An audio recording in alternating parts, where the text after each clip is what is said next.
Hello. Good morning sir. Good morning. Good morning.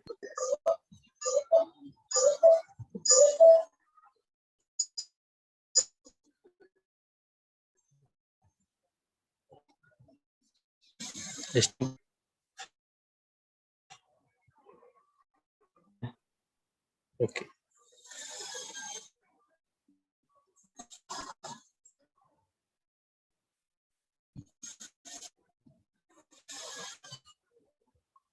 सबको पता है और तुम लोग नेक्स्ट सेमेस्टर में प्रमोट किया गया है।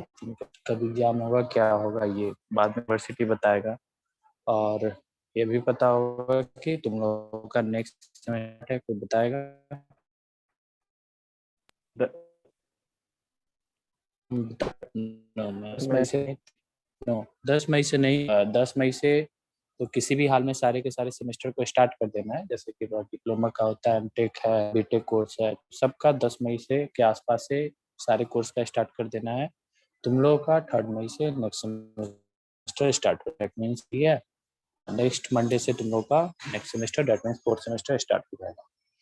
तो आज तुम लोग का लास्ट क्लास है सोम का। तो जहाँ तक जो हमको पढ़ाना था वो तुम लोग को पढ़ाए हैं। 4th सेमेस्टर में मोस्ट प्रोबेबली हमको स्ट्रक्चर एनालिसिस मिलेगा, वो तुम लोग को पढ़ाना है। तो ठीक है, स्ट्रक्चर एनालिसिस 1 हम पढ़ाएंगे।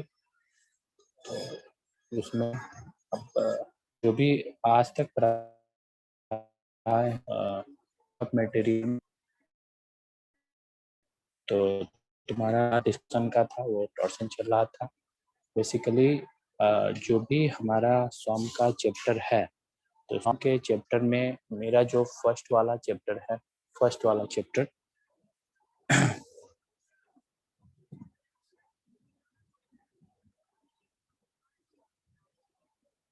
Stress and strain. तो लोग बस सुनते चले जाओ, स्ट्रेस एंड स्ट्रेन। तो इसका कंसेप्ट थोड़ा बहुत हमको काम आएगा जब हम स्ट्रक्चर एनालिसिस 1 पढ़ेंगे, तो स्ट्रेस एंड स्ट्रेन का हमको काम आएगा।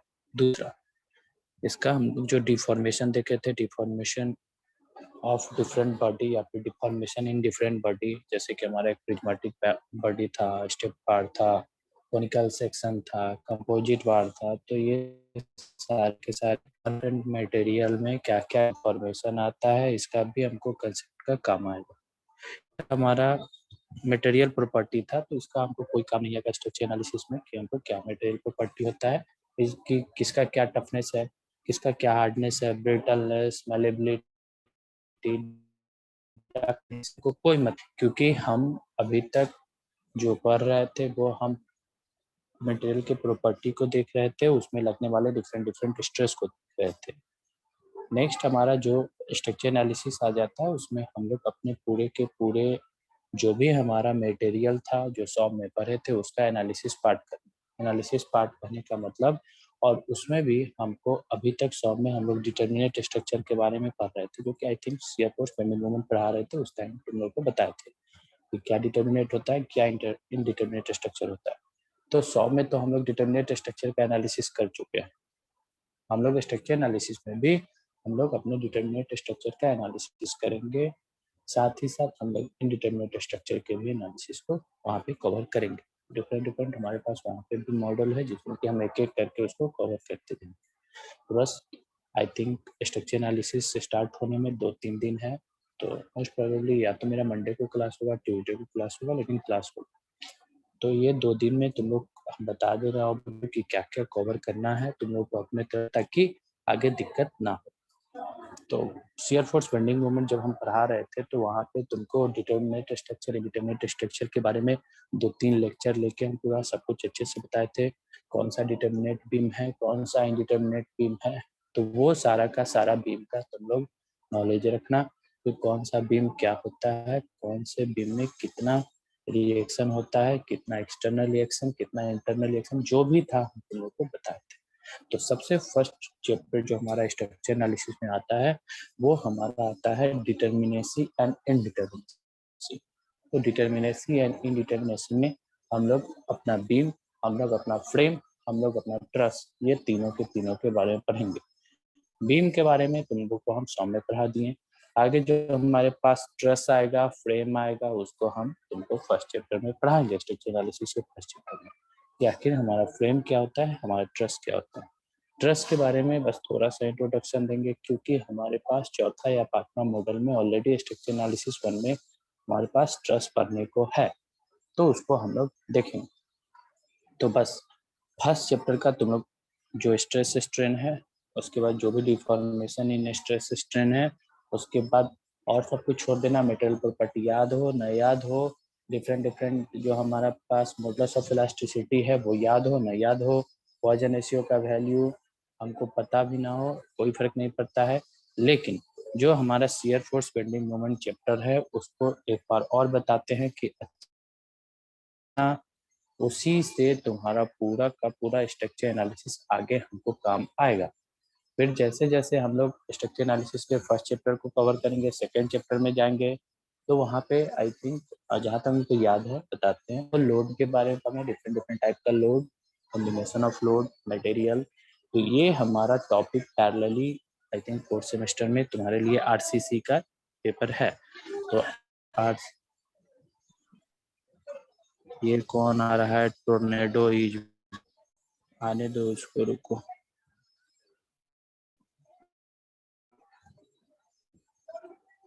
ये नीचे टोर्नाडो इज बैक कौन है, म्यूट करो अपने आप को। टोर्नाडो इज बैक कौन हो, म्यूट करो। टोर्नाडो नीचे सबको सुनाई दे रहा है, क्या नाम है, रंजन कौशल या Ranjan Kaushal. Yes sir. Okay okay, ठीक है ठीक है ठीक है। तो टोर्नाडो कुछ बोल नहीं रहा है तो ये चला जाएगा। चलो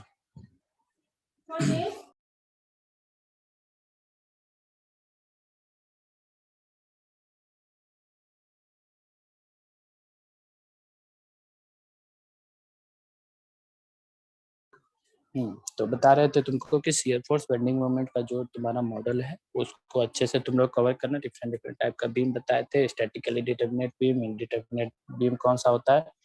दूसरा चीज, जो भी रिएक्शन है, जो तुम्हारा फिक्स सपोर्ट है, जो तुम्हारा हिंज सपोर्ट है, जो तुम्हारा रोलर सपोर्ट है, इन सारे के सारे सपोर्ट पे किस कंडीशन में कौन सा रिएक्शन लगेगा, कितना रिएक्शन लगेगा, किस डायरेक्शन से रिएक्शन लगेगा, ये सारा का सारा याद होना चाहिए।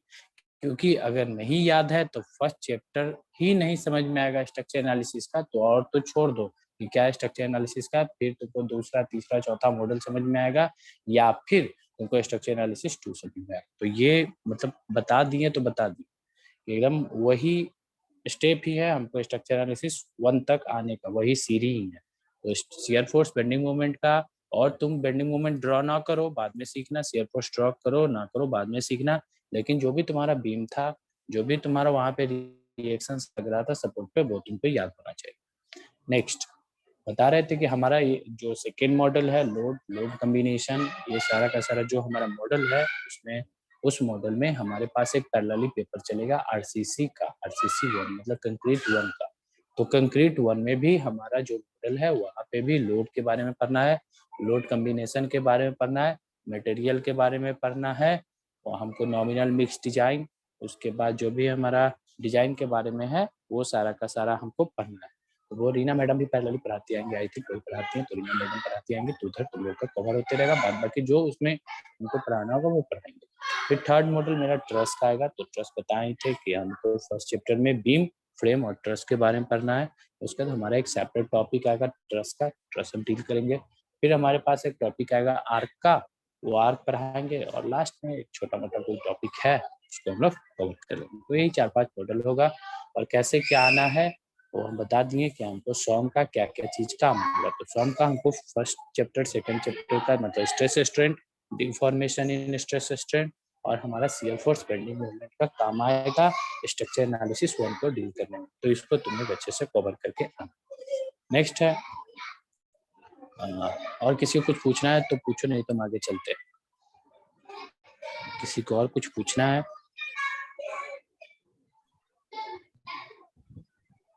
No sir. ओके, चलो ठीक है। तो देखो अभी तक हम तुम लोगों को पढ़ा क्या क्या पढ़ा दिए हैं। तुम्हारा फर्स्ट टॉपिक जो भी था सॉन्ग का वो तुम्हारा कवर हो चुका था अच्छे से। तुम्हारा शेयर फोर्स पेंडिंग मोमेंट बहुत टाइम लेके 8 घंटे का टॉपिक 10 घंटे का था, उसको 20 घंटे में कवर किए। उसके बाद तुम्हारा थीन प्रेशर वेसल भी अच्छे से हो गया।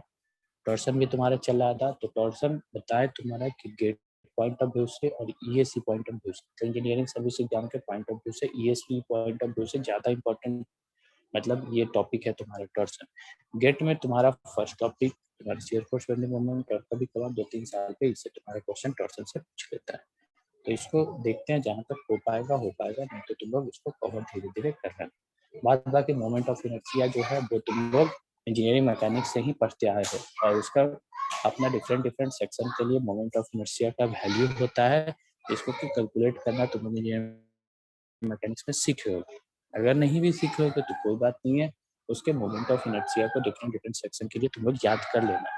ऐसे हमको उसका जरूरत नहीं पड़ेगा स्ट्रक्चर एनालिसिस वन में। स्ट्रक्चर एनालिसिस म्यूट करो ना।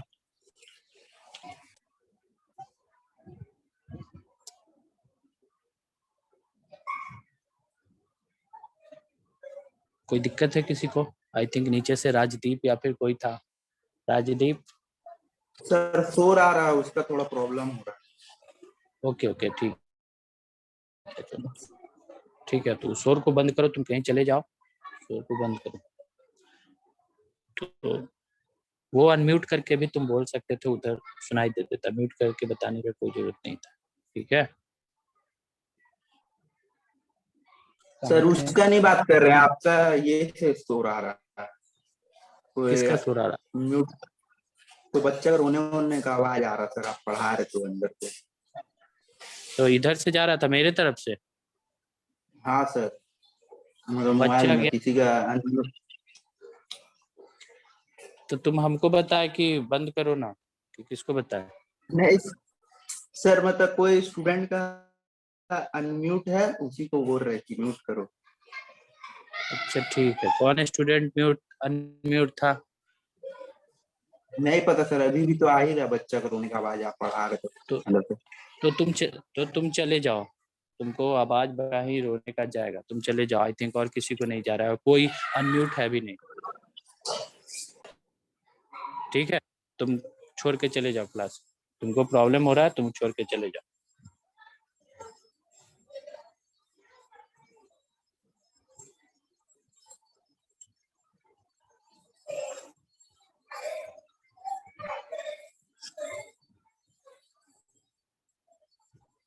देखो कहाँ पे थे।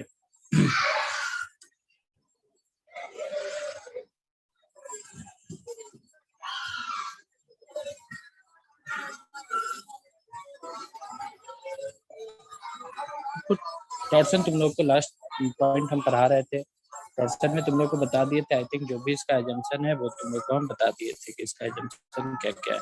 राजदीप अनम्यूट करो। राजदीप वर्मा मेरा अनम्यूट म्यूट करो। है सर, मेरा म्यूट है। हाँ हम ही तो बोल रहे अच्छा सर। ठीक है। अच्छा तुम हमको ये 5वां पॉइंट बताओ क्या था, या फिर तीसरा पॉइंट बताओ, एजम्पशन का तीसरा पॉइंट बताओ क्या हम बताए थे।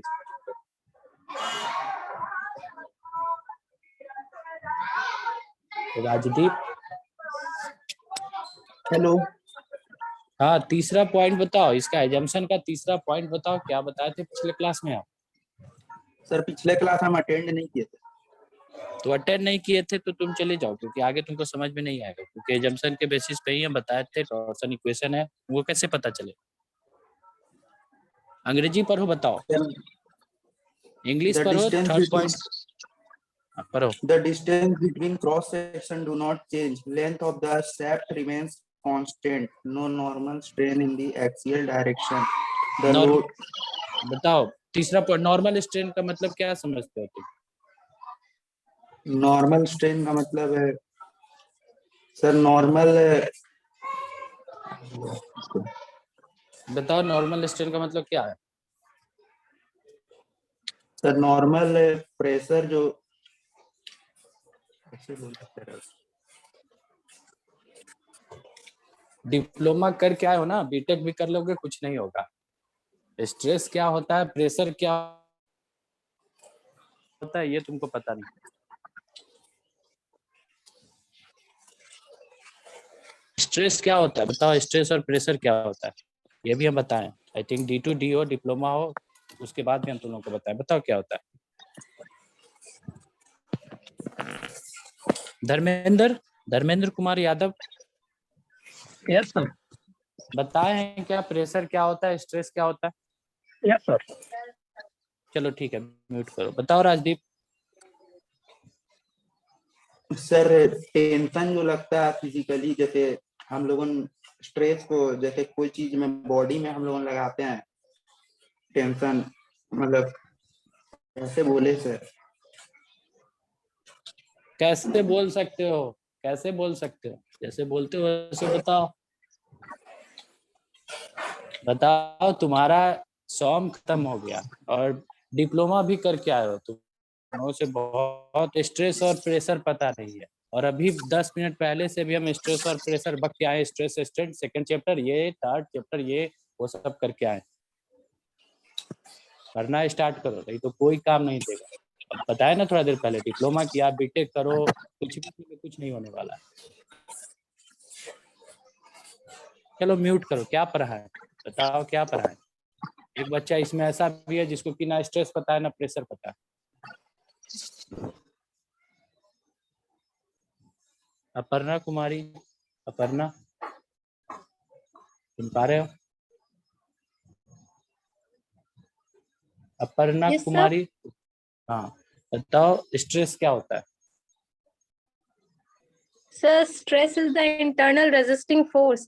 Okay, Stress is the internal resisting force when any external load is applied on an object. when an external load is applied on an object। तुम बोले कि एक्सटर्नल रेसिस्टिंग फोर्स, तो स्ट्रेस तो कोई फोर्स होता नहीं है। Internal resisting force बोले sir. Okay, internal resisting force when a external load is applied on a body, तुम यही बोले। हम तुमसे पूछे स्ट्रेस, तुम हमको बता रहे हो फोर्स को इक्वल करके बता रहे हो कि सर एक्सटर्नल फोर्स लगा, उसके बाद जो इंटरनल फोर्स लग गया वही हमारा स्ट्रेस हो गया। यही है क्या स्ट्रेस? बताओ। इतना पढ़ाए तुम लोगों को, 40-45 घंटा पढ़ाए, आज मेरा लास्ट क्लास है, अब पूछ रहे हैं स्ट्रेस, तो पता नहीं है स्ट्रेस। यही तो अंतिम में तुम लोग का असाइनमेंट है, मतलब असेसमेंट तुम्हारा यही है अंतिम क्लास का। इतना पढ़ाने के बावजूद भी स्ट्रेस पता नहीं। क्या पढ़ा है बताओ धर्मेंद्र। Yes sir. क्या यही स्ट्रेस है? क्या है स्ट्रेस? सर अगर मैथमेटिकली बोला जाए तो स्ट्रेस इक्वल टू होता है internal resisting force upon area. Okay ठीक है। और मैथमेटिकली तुम सही बोले, तो उसको थियोरेटिकली भी बोल दो, लैंग्वेज में बोल दो, क्योंकि लिखना होगा ना। कैसे बोलोगे? समझाने के तरीके से बोले सर, या इंग्लिश में डायरेक्ट? जैसे भी हमको पता चलना चाहिए, या फिर तुम्हारे नीचे जो भी तुम्हारे बैचमेट है उनको समझ में आ जाना चाहिए। जब हम किसी बॉडी पर बाहरी फोर्स का यूज करते हैं सर, तो उसके अंदर से सहने का जो क्षमता होता है सर, यानी कि इंटरनल रेजिस्टिंग फोर्स जनरेट होता है सर। उसी को मतलब जितना बड़ा साइज होता है सर, उसका जितना एरिया होता है, उसी के रेशियो को बोलते हैं सर। चलो ठीक है, तुम सही बोलो कुछ। ठीक है सही बोल रहे हो। चलो म्यूट कर लो। क्या बताएं, बताओ। ऐसा भी हाल है। नीचे Subbo Bhui, Subbo. Yes sir. Unmute करो। ओके तो मेडियल तुम्हारा आइसोट्रॉपिक है, तो इसका क्या मतलब?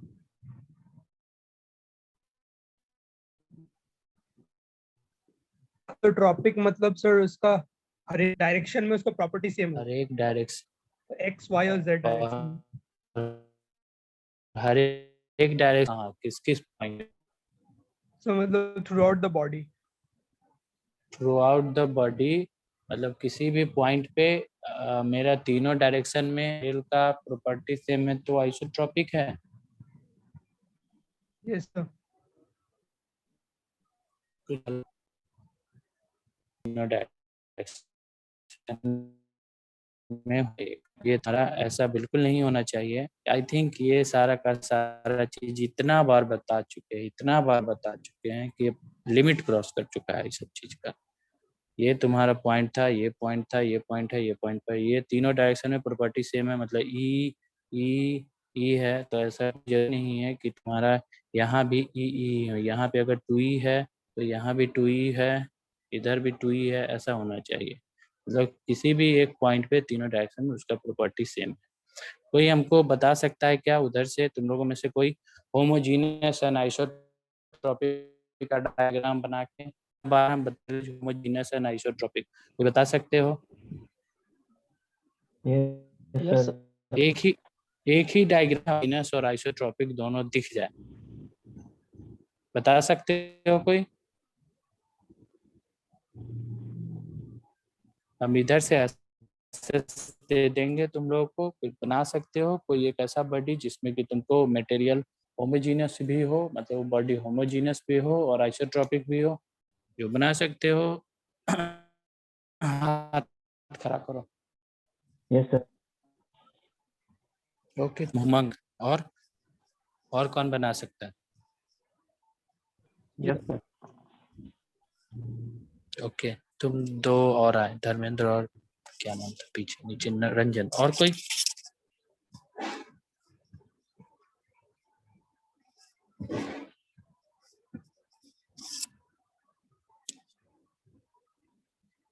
कैसे काम चलेगा बताओ?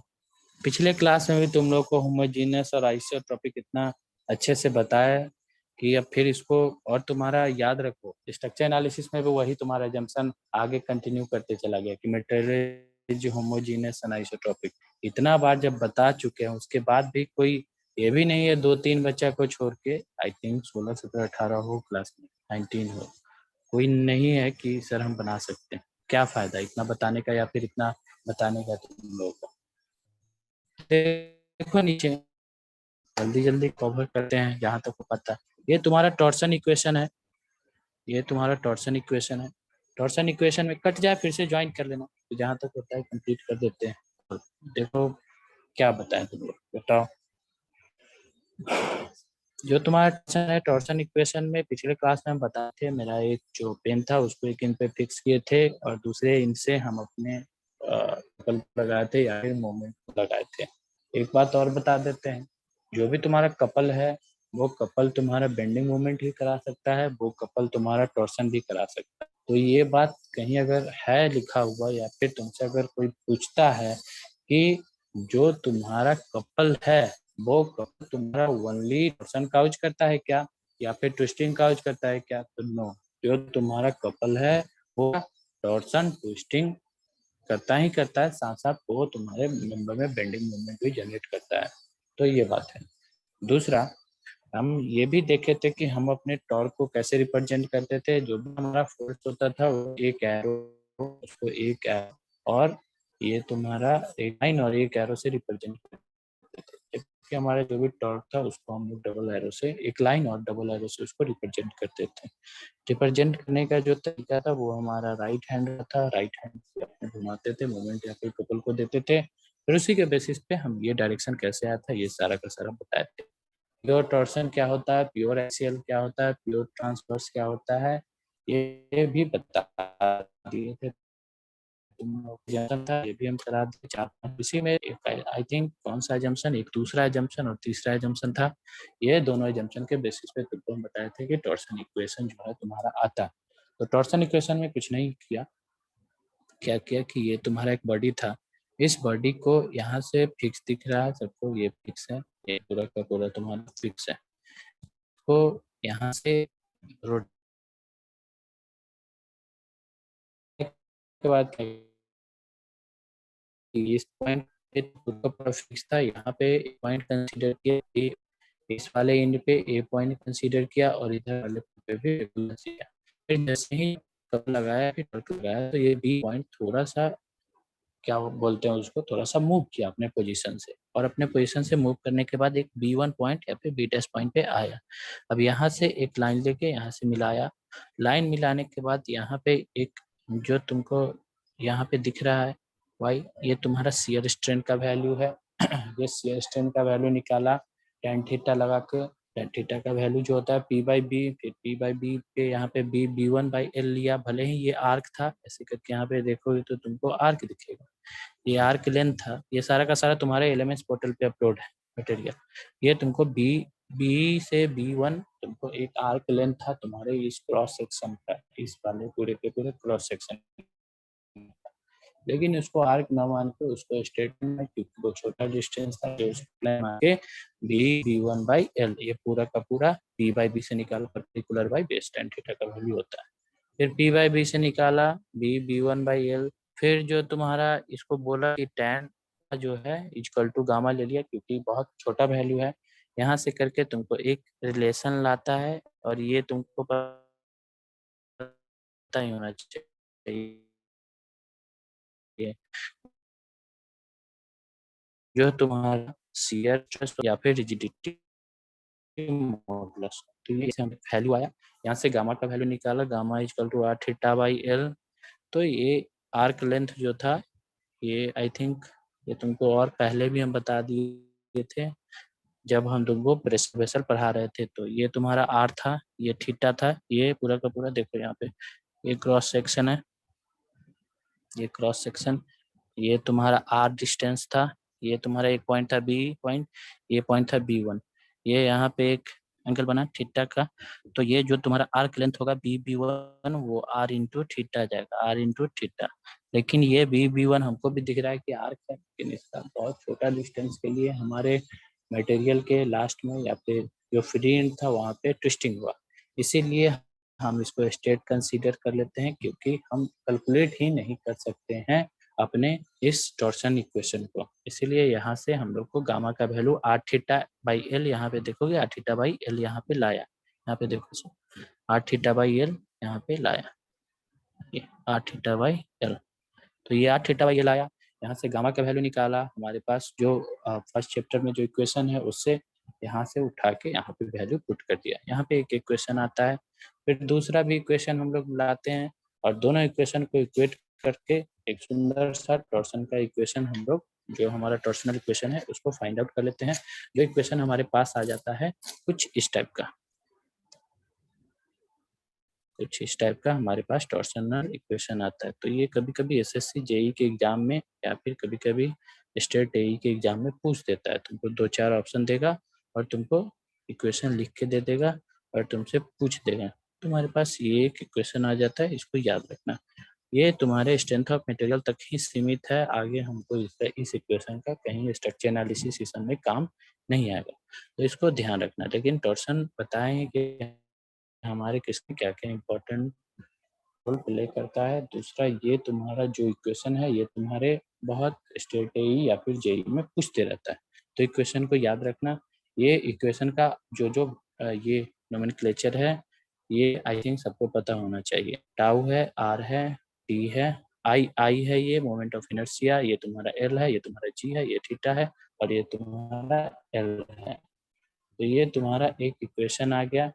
यहाँ पे जो θ/L है, ये जो θ/L है इसको हम लोग ऐसे भी लिख देते हैं। θ/L को यहाँ पे एक दूसरा इक्वेशन भी आता है जिसमें इसमें तुमको टी नहीं दिख रहा होगा, दैट मीन्स ना तुमको टॉर्सन दिख रहा है ना तुमको टॉर्क दिख रहा है। तो हमारे पास एक इक्वेशन आता है, आई थिंक रेड से लिखना ही सही है क्योंकि ये दिखता है। हमारे पास इक्वेशन आता है T/J = Gθ/L। हम लोग ऐसे ही जो टॉर्सन इक्वेशन है एक वैल्यू यहाँ से लाए, फिर दूसरा वैल्यू लाते हैं, दोनों वैल्यू को इक्वेट करते हैं, फिर हम बताएं कि हमारे पास एक इक्वेशन आ जाता है। अब क्या है, हमारे पास एक और इक्वेशन, जब सेकेंड इक्वेशन हम लोग कैलकुलेट करते हैं तो आता है T/J = Gθ/L। टी तुमको पता होना चाहिए टॉर्सन है या फिर ट्विस्टिंग है, जे तुम्हारे पास पोलर मोमेंट ऑफ इनर्शिया, जो कि आई थिंक पिछले क्लास में बताए थे कि हमको टॉर्सन में ये चैप्टर हमको पढ़ना है। तो T/J = Gθ/L। तो जो तुम्हारा टी जे है तुम्हारा, वो तुम्हारा पोलर मोमेंट ऑफ इनर्शिया है, जी तुम्हारे पास शियर मॉडुलस है, थीटा तुम्हारे पास वो एंगल है जब तुम्हारा फ्री एंड अपने इनिशियल वैल्यू से फाइनल वैल्यू में आता है, तो जो एंगल बनता है वो तुम्हारे पास थीटा है। तो जी थीटा एल तुम्हारा लेंथ है पूरे के पूरे उस बॉडी का। अब यहाँ पे सब देखना, ये यहाँ पे तुम्हारे पास एक इक्वेशन यहाँ पे है जी थीटा बाई एल, यहाँ पे है। इसके जगह पे क्या हम टी बाई जे रख सकते हैं क्या? तो टी बाई जे जब यहाँ पे रखोगे तो तुम्हारे पास एक और इक्वेशन आ जाएगा, tau by R is equal to I by L is equal to T by J is equal to G theta by L. तो कभी कभी tau by R is equal to G theta by L is equal to T by J दे देता है, कहीं कहीं tau by R is equal to I by L is equal to T by J भी दे देता है। तो ऐसे ऐसे करके हमारे वैल्यू को ये चेंज करके डिफरेंट डिफरेंट वैल्यू पूछ के टॉर्सन इक्वेशन का हेल्प लेके हम लोग जो भी पैरामीटर अननोन पैरामीटर है उसको हम लोग निकाल सकते हैं। हमको वैल्यू दे दिया शियर मॉडुलस का, थीटा का, लेंथ का वैल्यू दे दिया, हमारे पास जो मोमेंट ऑफ इनर्शिया है हमारे उस मटेरियल का वो हमको दे दिया, हमारे पास शियर स्ट्रेस का वैल्यू दे दिया, रेडियस का भी वैल्यू कुछ दे रखा है 10 mm 20 mm 10 सेंटीमीटर 15 सेंटीमीटर। हमसे अगर ये टॉर्क पूछा तो हम अपनी इक्वेशन के हेल्प से निकाल सकते हैं। तो ये हमारे पास एक इक्वेशन आता है, नेक्स्ट पेज में दिखा देंगे तुम लोग को, कट जाए फिर से ज्वाइन कर, तो वो हमारे पास एक इक्वेशन आ जाता है। अभी तक किसी को कोई डाउट या फिर दिक्कत है तो पूछो, नहीं तो आगे और चलते हैं जो हमारा बचा हुआ। चलें आगे। Yes sir. ओके चलो ठीक।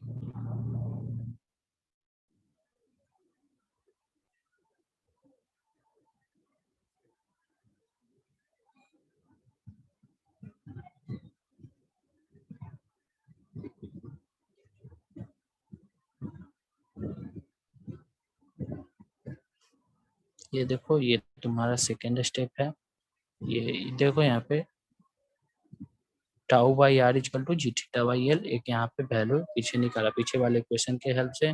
फिर ये कुछ ऑब्जर्वेशन है, एजम्पशन है, इसको तुम लोग देख लेना। यहाँ पे वेरिएशन ऑफ शियर स्ट्रेस का तुमको दिखा रखा है, तो ये आई थिंक तुमको हम बता चुके हैं कि इसमें तुम्हारा कैसे कैसे वेरिएशन होता है शियर स्ट्रेस का। नेक्स्ट है तुम्हारा brittle material failure under torsion, brittle ductile material failure under torsion.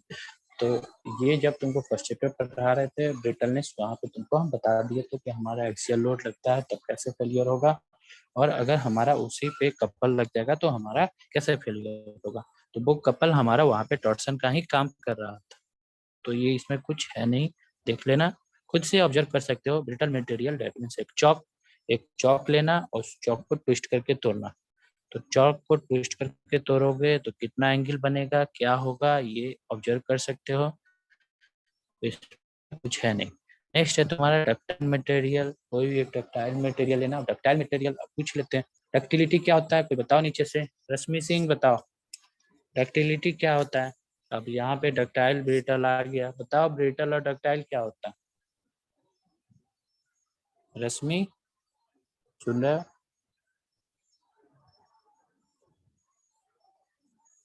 Hello Rashmi Singh, yes sir. हाँ हाँ बताओ क्या होता है। डक्टाइल मटेरियल को ऐसा प्रॉपर्टी होता है जिसमें उसको थीन वायर पे ड्रॉन किया जा सकता है। अच्छा yes, sir. ये और ब्रिटल क्या होता है। सब ब्रिटल में हम ये फोल्ड तो वो सब टूट जाता है, वो इसमें हम ये थीन में कन्वर्ट हो जाता है, बट वो ब्रिटल तो इजीली ब्रोकन हो जाता है, हार्ड होता है बट। तो ये तो तुमको हम बताए नहीं थे, तो और कुछ टेक्निकल पॉइंट ऑफ व्यू से हम डिस्कस किए थे कि तुम्हारा एक पॉइंट होता है, तुम्हारा एक प्रोपोर्शनलिटी लिमिट होता है, इलास्टिक लिमिट होता है, तो कौन सा मटेरियल किस के पहले टूट जाता है ऐसे बताओ, याद है। अमृता तुम ही बताओ, चलो म्यूट कर लो, अमृता तुम बताओगे, सबसे ऊपर हो अमृता, सुन पा रहे हो हमको।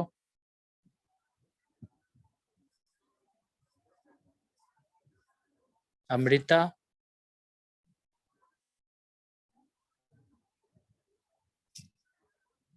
और कौन है पहले वाला, शुभ बताओगे।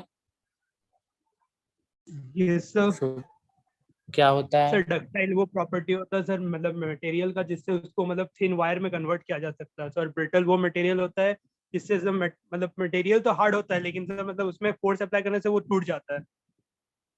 तो डक्टाइल मटेरियल कभी नहीं टूटेगा क्या? सर मतलब एक बहुत ज्यादा अगर फोर्स अप्लाई कर देंगे तब तो टूट जाएगा सर। तो बहुत सारा ऐसा भी तुम्हारा मटेरियल है जो कि ब्रिटल है, लेकिन बहुत ज्यादा फोर्स लगता है उसके बाद तुम्हारा टूटता है। कभी कभी ऐसा भी ग्लास आता है हमारे पास। अब तुम अपने गाड़ी के ग्लास को ही दे लो, उसको तुम कितना भी अपने हाथ से प्रेस करोगे, तो अगर तुम्हारा अच्छा गाड़ी है तो वो ब्रोक नहीं करेगा, तो टूटेगा नहीं। उसमें तुमको बहुत ज्यादा फोर्स लगाना पड़ेगा तब तुमको टूटेगा, या फिर लाठी डंडा चलाओगे ऊपर वाले शीशा पे तब जाके तुम्हारा टूटेगा, तब फिर वो ब्रिटल मटेरियल है। ये तो तुम्हारा स्टेटमेंट इनवैलिड हो गया। कुछ बताए थे फर्स्ट चैप्टर में, याद करो। देखो यही प्रॉब्लम है तुम लोग का कि पढ़ा तो देते हैं